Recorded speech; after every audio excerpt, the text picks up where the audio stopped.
Baka patay na sila! Noon sa kami ng tatay mo, papatayin talaga kita! Patok na.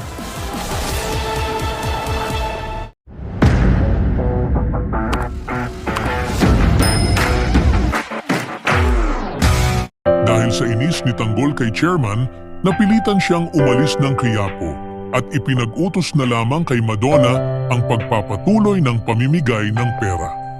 Pagkasakay niya sa sasakyan, hindi niya alam na nasa loob na pala si Fatima.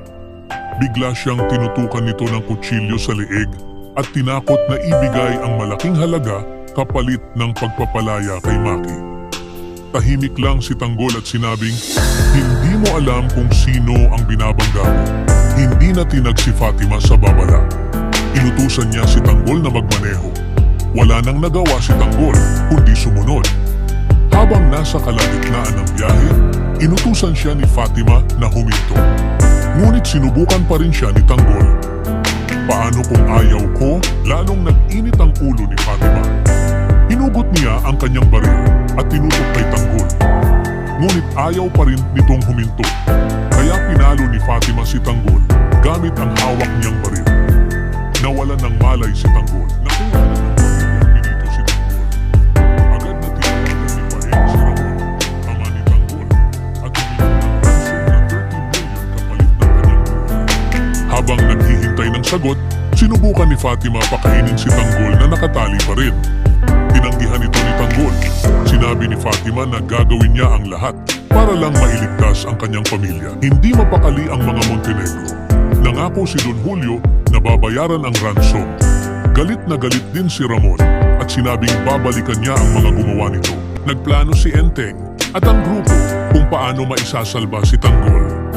Naisip nila na lagyan ng tracker ang bag ng ransom money bilang backup kung sakaling hindi tumupad sa usapan ang pamilyang.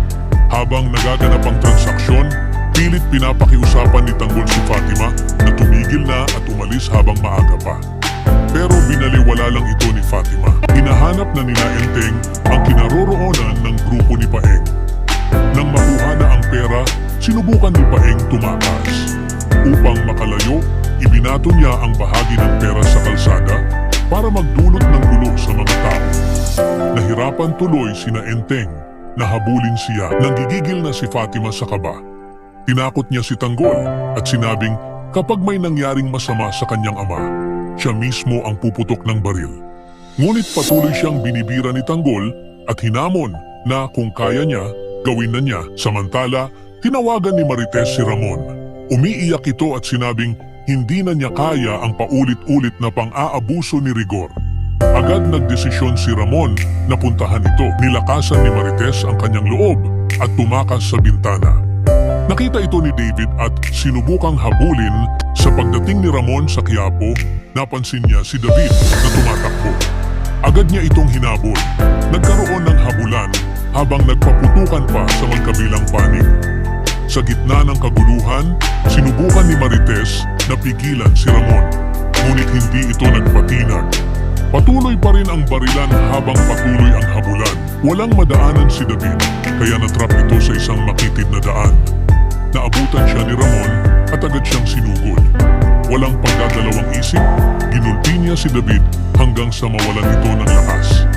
Pagkatapos, inilabas ni Ramon ang kanyang baril at tinutok ito kay David na halos hindi na makagalaw. Sa gitna ng kaguluhan sa Quiapo, lalong umiinit ang bawat laban mula sa pananakot ni Fatima kay Tanggol hanggang sa pagtakas ni Marites sa kalupitang dinaranas kay Rigor. Habang nagbabanggaan ang interes ng pamilyang Benito, Montenegro at mga pulis, mas lumalalim ang mga sugat na iniwan ng nakaraan. Sa bawat eksena, mas nagiging malinaw na ang bawat kilos ay may kapalit at ang paghahangad ng pera, kapangyarihan o katarungan ay may dalang panganib. Hindi na lamang ito laban ng tama at mali, kundi laban para sa buhay, pamilya at pag-asa. Ang tanong ngayon, sino ang mananatiling buo sa dulo ng lahat ng ito? Ibahagi ang inyong saloobin sa comment section. Huwag kalimutang mag-subscribe at i-click ang notification bell. Ang susunod na kabanata ng Batang Quiapo.